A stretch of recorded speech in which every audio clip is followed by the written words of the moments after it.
నమ్మిస్తారు కానీ నేను వాస్తవాలే నమ్ముతా, వాస్తవాలే మాట్లాడతా. మాట ఇస్తే తప్ప ఇది నాకు నా యొక్క ధ్యేయం. ఎన్నో మాట్లాడతారు, రాజకీయాల్లో మస్తు మాట్లాడతారు. మా కార్యకర్తలు ఎన్నో చెప్తారు నాకు.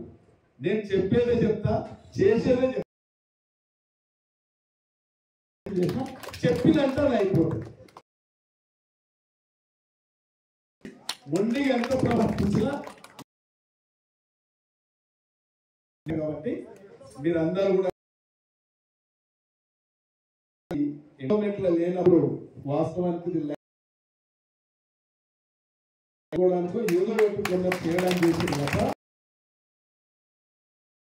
కాబట్టి దీనికి ఒక మార్గం కనుక్కుంటా. ఆ శక్తి కొద్ది మళ్ళీ ఒకసారి పిలుస్తామంటున్నారు పెద్దలు. ఇవాళ మీరు అందరూ కూడా శాంతి గురించి, భక్తి గురించి,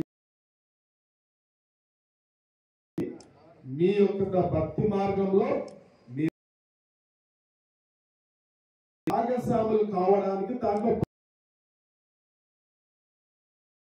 చెప్పుకుంటూ కొద్దిగా ఆలోచన చేస్తాం.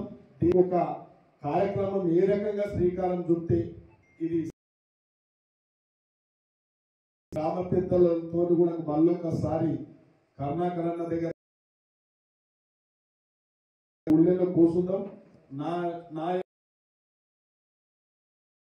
గుడి మీద పెట్టగలుగుతున్నాం కాబట్టి దయచేసి ఈ కార్యక్రమాన్ని పత్రుల సమక్షంలో